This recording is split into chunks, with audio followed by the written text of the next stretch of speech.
మరి అదే గ్రామంలో ఇంకో వ్యక్తి ఉన్నాడు. అతని పేరు గంగానుజుడు. అతను ఏం చేశాడంటే, ఒకసారి దత్తాత్రేయుల వారు ఈ స్వామివారిని అంటే నృసింహ సరస్వతి స్వామివారిని దర్శించిన కొరకు యథావిధంగా ఎప్పుడో 64 మంది యోగులు వస్తూ ఉంటారని చెప్పుకున్నాం కదండి. పూజ చేయడానికి ఆ రోజు వస్తుంటే ఆ గంగానుజుడు అనే అతను చూశాడు.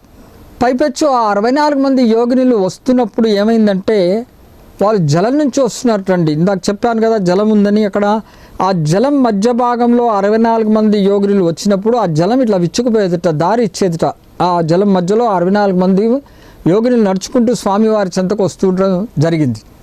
అతను ఆశ్చర్యపోయేట అది చూసి. ఆ మార్గం రావటం ఏంటి, జలంలోంచి వీళ్ళు రావటం ఏంటి, మార్గం రావటం ఏంటి, చీలిపోవటం ఏంటి ఆ జలం ఈ విధంగా అన్నది అని వాళ్ళు ఆశ్చర్యపోయేట.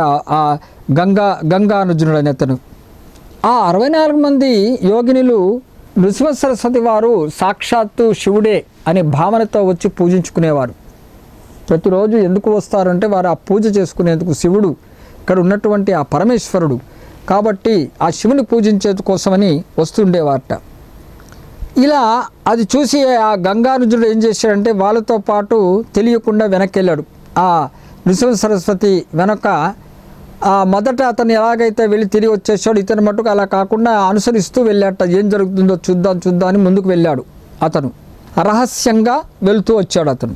అయితే ఆ 64 మంది వచ్చి నృసింహ సరస్వతి స్వామి వారిని ఆ జలం మధ్య మార్గం గుండా తీసుకువెళ్ళి ఆ యోగినులు ఏం చేశారంటే, నవరత్న ఖచ్చితమైనటువంటి ఒక పురానికి తీసుకెళ్ళి పురమునకు తీసుకువెళ్ళి ఆ నవరత్న ఖచ్చితమైనటువంటి పురమునకు తీసుకువెళ్ళి అక్కడ రత్న ఖచ్చితమైనటువంటి సింహాసనం మీద ఆ స్వామివారిని కూర్చోబెట్టారు. నృసింహ సరస్వతి స్వామివారిని 64 మంది యోగినులు సకల పూజలు చేస్తున్నారండి. ఆ దత్తాత్రేయుల వారికి 64 మంది యోగినులు కూడా ఎంతో భక్తి శ్రద్ధలతో అన్ని రకాలమైనటువంటి పూజలను చేస్తూ ఉన్నారు స్వామివారికి. అప్పుడు ఆ గంగానుజుడు వీళ్ళని అనుసరించి చూస్తున్నాడు కదా, ఆ దృశ్యాన్ని చూశాడు. ఆ 64 మంది యోగినులు స్వామివారిని ఆ రత్న ఖచ్చితమైనటువంటి సింహాసనం మీద ఆసీనులైనటువంటి ఆ నృసింహ సరస్వతి స్వామివారిని చూశారట. మరి ఆ పురాన్ని చూసి, ఆ పురమును చూసి ఆశ్చర్యచకితుడయ్యాట. ఇలా చూస్తుంటే అప్పుడు నృసింహ సరస్వతి ఆయన సర్వజ్ఞుడు కదండి. అతని స్వామివారిని అనుసరించినటువంటి ఆ వ్యక్తిని పరిశీలించాడు. ఇతను నన్ను అనుసరించి వచ్చాడు అనేటువంటి విషయం ఆ స్వామివారికి తెలిసిపోయి ఆ గంగాజుని చూడంగానే అతను పరిగెత్తి వచ్చి స్వామివారి చరణాల మీద పడి క్షమాపణ కోరుకున్నట్ట. స్వామి పొరపాటు అయిపోయింది స్వామి అని పశ్చాత్తాపడుతూ క్షమాపణ కోరుకున్నట్ట. అప్పుడు స్వామివారు లేవదీసి అతన్ని ఆశీర్వదించి మరి సరే ఇప్పుడైతే సరే నువ్వు చూసిందంతా కూడా ఈ విషయం నువ్వు ఎవరికి గ్రామంలో ఎవరికి కూడా చెప్పొద్దు అని స్వామివారు చెప్పడం జరిగింది. ఆ వ్యక్తికి ఎవరైతే చూశారో ఈ సంఘటన అంతా కూడా ఆ వ్యక్తికి చెప్పడం జరిగింది. కొంతకాలానికి ఏమైందంటే, ఈ గంగానుజుడు ఏం చేశాడంటే, స్వామివారి యొక్క ఆశీస్సులు తీసుకుని బయటకు వచ్చాడు కదా. మరి అతనికి యథావిధంగా అతను ఎప్పుడు పొలంలో పని చేసుకుంటూ ఉండేవాడు. అతను ఆ పొలంలో పని చేసుకుంటున్నప్పుడు అతనికి ఒక నిధి దొరికిందిటండి. స్వామివారు ఎప్పుడైతే ఆశీస్సులు ఇచ్చారో ఆ ఆశీస్సుల చేతనే అతను తన నిత్యం పని చేసుకునేటప్పుడు పొలంలో ఒక నిధిని కూడా అతనికి దొరకడం జరిగింది. అప్పటి నుంచి ఆయన ఆ దంపతులు ఎప్పుడు కూడా స్వామి కడకు వచ్చి పాదాలకు నమస్కరించుకుని సేవ చేస్తూ వెళ్తూ ఉండేవారట, పూజించుకుని వెళ్తూ ఉండేవారట ఆ దంపతులు ఇద్దరు కూడా. మరి ఒకసారి ఈ గంగానుజుడు ఏం చేశాడంటే, కాశీకి వెళ్ళాలనుకున్నట్టండి. మరి కాశీకి వెళ్ళాలనుకున్నాడు, కానీ తన కోరికని స్వామివారికి చెప్పడం జరిగింది. అప్పుడు స్వామివారు ఏం చేశారంటే, నువ్వు అంత దూరం శ్రమపడి వెళ్ళని అవసరం లేదు, నేను తీసుకెళ్తానని చెప్పి ఆ గురు పాదుకలను తీసుకొని ధరింపచేసి అతన్ని కాశీకి ప్రయాగకి తీసుకెళ్ళారట స్వామివారు. అక్కడ ఆ ప్రయాగలో అతన్ని స్నానం కూడా చేయించి తర్వాత మధ్యాహ్నం కాశీకి తీసుకెళ్ళి మళ్ళీ సాయంకాలం కల్లా తిరిగి వచ్చేసట. ఆ స్వామివారు అతన్ని తీసుకెళ్ళి అతను కోరికను నెరవేర్చి అక్కడ ఉన్నటువంటి ఈశ్వరుడి దర్శనం కలిగించి ప్రయాగలో స్నానం చేయించుకుని సాయంత్రానికే తిరిగి వచ్చేసట కురుపాదుకలను ధరింపచేసి స్వామివారు చేసినటువంటి అద్భుత లీల ఇది. తరువాత అమరాపురంలోనే ఒక బ్రాహ్మణ దంపతులకు నృసింహ సరస్వతి స్వామివారు ఎలా కరుణించాడనే విషయం ఇప్పుడు తెలుసుకుందాము. అలాగే నృసింహ సరస్వతి స్వామివారు అమరేశ్వర స్వామిని వదిలి అక్కడి నుంచి గానగాపురంకి వెళ్ళారట. అంతవరకు తీర్థయాత్రలు తిరిగి చివరికి అతను ఎక్కడైతే ఉండాలనుకుంటారో గానగాపురము గంధర్వ నగరానికి రావాలని అక్కడ అమరేశ్వర స్వామిని వదిలి గానగాపురికి ఎలా వెళ్ళాడు, ఈ రెండు విషయాలు ఇప్పుడు మనము తెలుసుకుందాం. స్వామివారు ఈ విధంగా కృష్ణానది తీర్థములంతా కూడా పవిత్రం చేశారట నృసింహ సరస్వతి స్వామివారు, దత్తాత్రేయ స్వామివారు. ఈ విధంగా ఆయన కృష్ణ పంచనది సంగమనందు 12 సంవత్సరాలు ఉన్నారు స్వామివారు. తర్వాత అక్కడే తూర్పున ఉన్నటువంటి అమరాపురం అక్కడ ఉంది. ఆ తూర్పున ఆ పంచనది ప్రదేశమునే ఔదుంబర వృక్షం కూడా ఉంది. అమరేశ్వర దేవుడు కూడా అక్కడే ఉన్నారు. మరి ఈ ఔదుంబర వృక్ష సమీపంలోనే పుణ్యతీర్థాలు కూడా ఉన్నాయి. మరి స్వామివారు ప్రతిరోజు దత్తాత్రేయుల వారు అమరాపురమునకు వెళ్ళి భిక్షకై వెళ్ళొస్తుంటారనే విషయం కూడా అందరికీ తెలిసిన విషయమే. మరి ఇలా వెళ్తూ ఒక చమత్కారం చేశారు.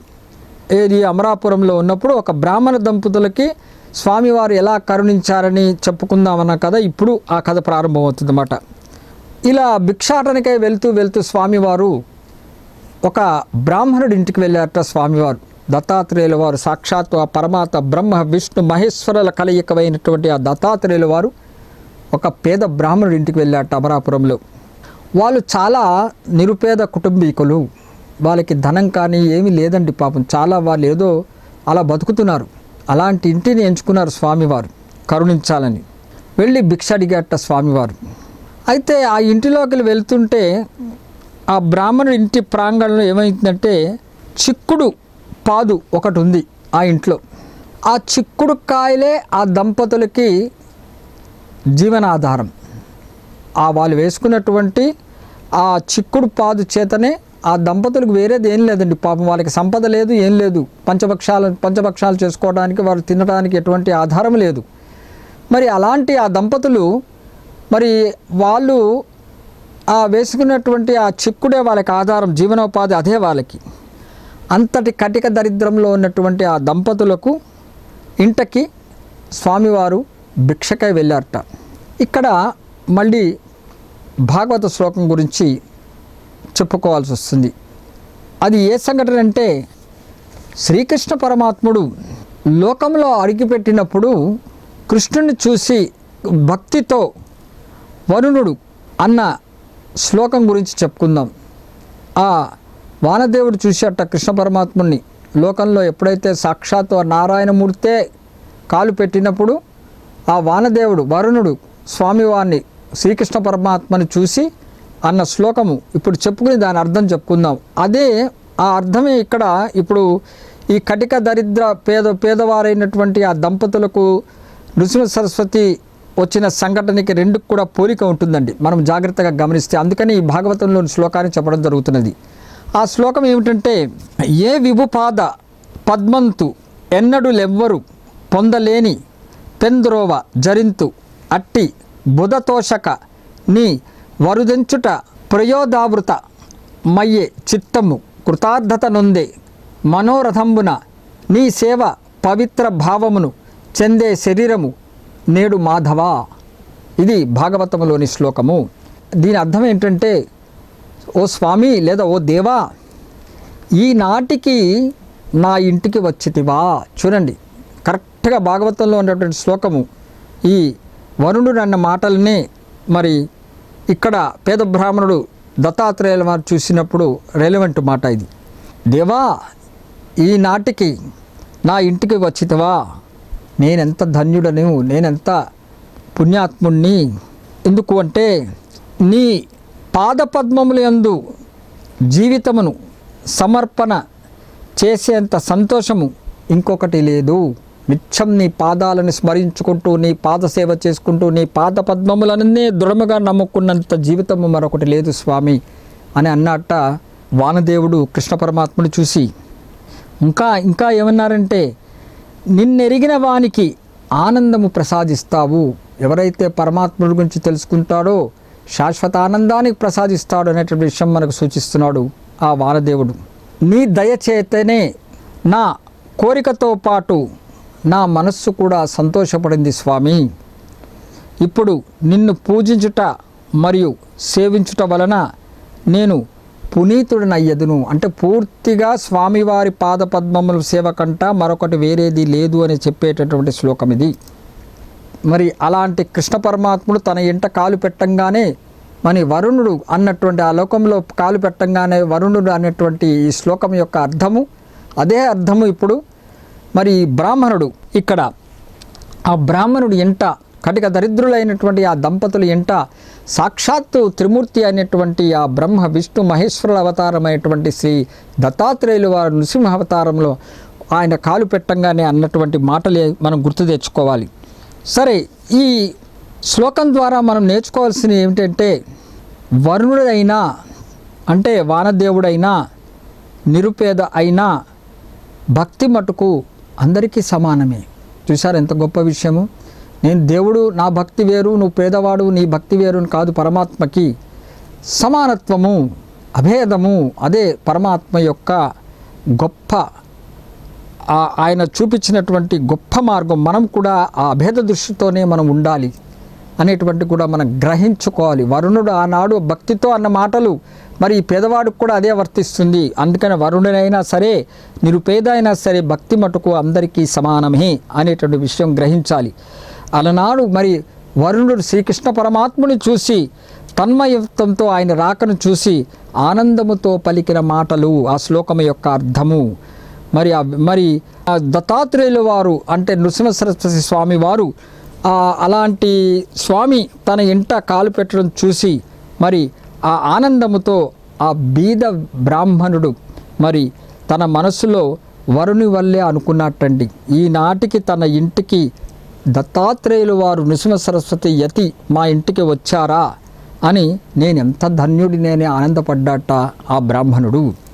తన జీవితాన్నంతా కూడా దత్తాత్రేయులు వాళ్ళ పాద పద్మములపై సమర్పించుకోవాలని నిర్ణయించుకున్నాడు ఈ నిరుపేద అయినటువంటి ఈ బ్రాహ్మణ కుటుంబం వాళ్ళు.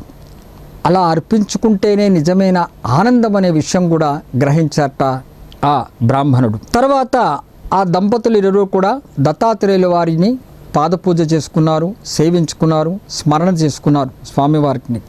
తర్వాత స్వామివారు లోనికి ఆహ్వానించుకుని ఇవన్నీ పూజలు అవన్నీ చేసుకుని గౌరవంతో అన్ని పూజ చేసుకున్న తర్వాత వారికి నిత్యము జీవనోపాధి అయినటువంటి ఆ చిక్కుడు కాయలతోనే స్వామివారికి చిక్కుడుకాయ కూర అవి చేసి స్వామికి నివేదించుకున్నట్టు ఆ దంపతులు. చూడండి, భక్తి అంటే అదే, వాళ్ళకి జీవనాధారం అదే. మరి ఆ జీవనాధారం పరమాత్ముడు ఇచ్చినటువంటి ఆ ఏదైతే ఉందో అదే గుర్తించి ఆ చిక్కుడినే వాళ్ళు చిక్కుడినే ప్రసాదముగా చేసి స్వామివారికి పెడితే స్వామివారు ఎంతో ఆనందంగా స్వీకరించారట. వారి యొక్క ఆతిథ్యాన్ని చాలా సంతోషంగా పరమాత్మ దత్తాత్రేయుల వారు స్వీకరించి ఆనందపడ్డారట నృసింహ సరస్వతి వారు. తర్వాత స్వామివారు వెళ్ళిపోతూ బయటకు వచ్చారట ఆ ఇంటి నుంచి. ఇక్కడే చాలా చమత్కారం చేస్తారు స్వామివారు.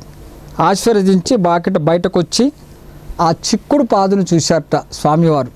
తన ఇంటిపైన ఉన్నటువంటి ఆ చిక్కుడు పాదను చూశారట.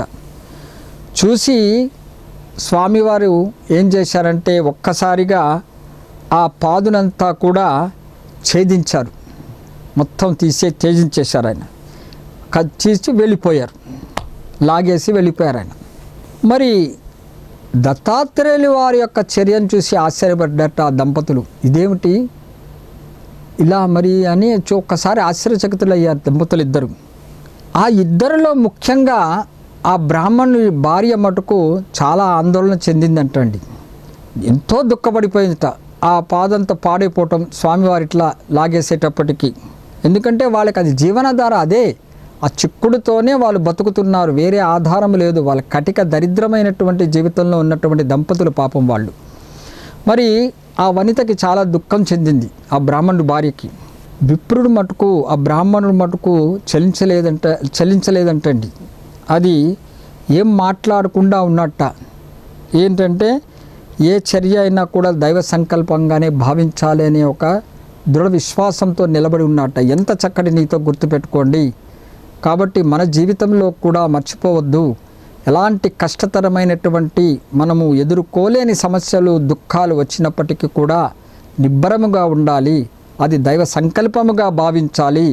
దైవ సంకల్పము చేతనే నాకు వచ్చిందనుకోవాలి. ప్రతి దానికి కూడా ఒక దారి తప్పకుండా స్వామి చూపిస్తాడనేటువంటి పూర్తి విశ్వాసం కనుక ఉంచితే పరమాత్ముడు మనకు వచ్చినటువంటి ఆ కష్టం నుంచి బయటపడేస్తాడనేటువంటి విషయం గ్రహించాలి. అదే ఇప్పుడు ఇక్కడ ఈ కటక దరిద్రులైన దంపతుల విషయంలో కూడా జరిగింది. అది ఎలాగంటే మరి ఆ బ్రాహ్మణుడు భార్య ఒక పక్క దుఃఖిస్తుంది, బ్రాహ్మణుడు మటుకు నిబ్బరంగా ఉన్నాడు. ఇదంతా దైవ సంకల్పమే అని తలచి ఉన్నాడు. మరి బ్రాహ్మణుడు మిగిలినటువంటి ఆ పాదునంతా తీసి పారేసేట బయట. ఇంకెందుకు పనికి వస్తుందో ఆ చిక్కుడుది అనుకుని అది తీసి బయట పడేసాడు తప్ప స్వామివారిని ఒక ముక్క కూడా అనలేదట. ఇంకా భార్య అయినా చాలా చింతించింది. అలా మొత్తం తీసేసి మిగిలినది తీసేస్తుంటే స్వామివారి ఆశీస్సుల చేత ఆ మధ్యలో ఒక రాసుల కుండ కనబడిందండి ఆ దంపతులకి. ఆ కుండ నిండా కూడా ధనం ఉందిట.